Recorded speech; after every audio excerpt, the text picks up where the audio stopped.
Getting this TV started off a little bit rocky. They sent me a broken 22-inch LG TV, but now we got a working TV and it's actually really awesome, so let's review it.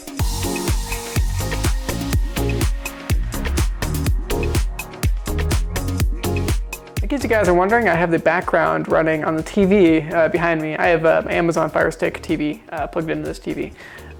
Man, stop saying TV. That's what's running back there. If you want to check out the review, go to my channel, or the unboxing. If you want to see like an in-depth look at everything that the TV comes with, and like all the ports and stuff like that, I'll probably still get the majority of that in this video. But if you want to see an in-depth look at the physical TV, watch the unboxing. So setting up this TV was really easy. You just pop the stand on the TV, no screws at all, which is really uncommon with TVs. And then once you go to search for channels, it finds it really easily because it has a digital tuner, which is awesome. I'm replacing this TV with another Psyche TV that we had that was a smaller TV that would fit underneath the cabinet here in my kitchen.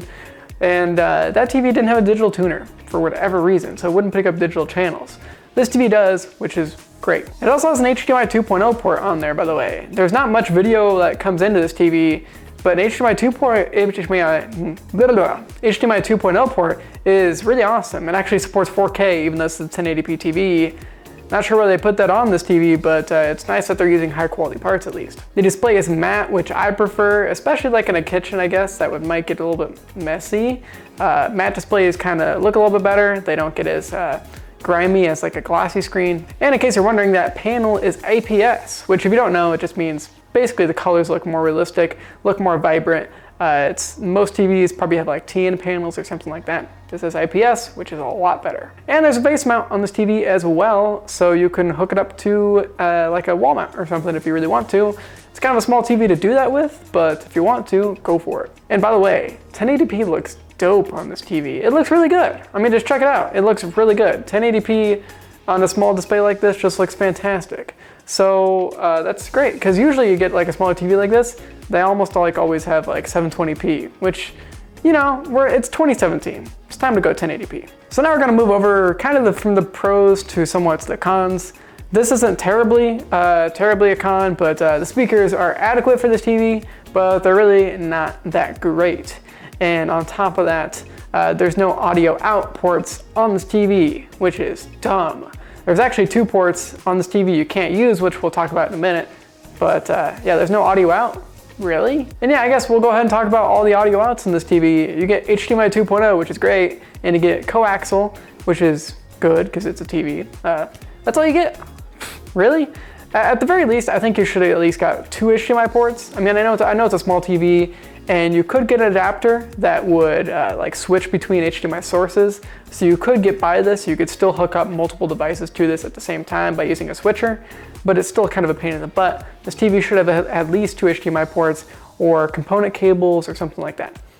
1 HDMI port, 1 coaxial, as you actually see on the screen right now, is just inadequate. And it might show on this video that's behind me right now, but there's also 2 more ports that are on the TV. You get USB and 3.5mm jack, which is actually showing there right there on the corner of the TV.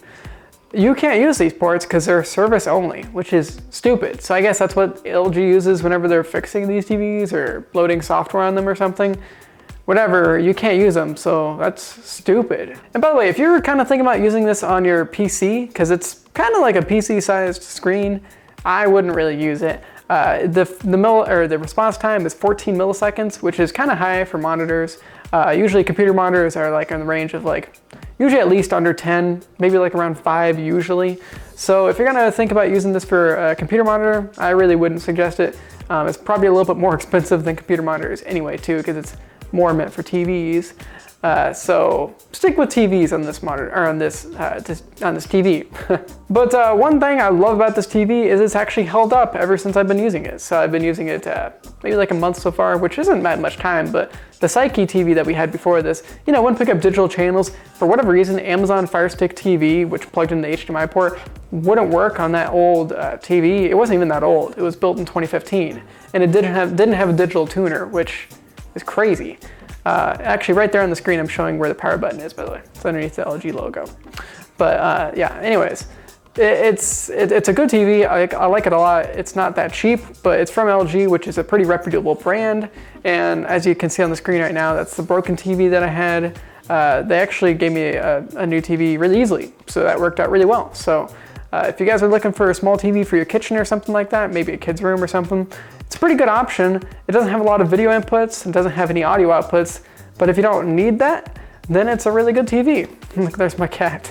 So thank you guys for watching this review. If you thought it was cool, drop a like on it and subscribe to the channel so you see more reviews and unboxings and computer technology stuff in the future. Beyond that, you guys have a great day, and I'll see you later. Peace out.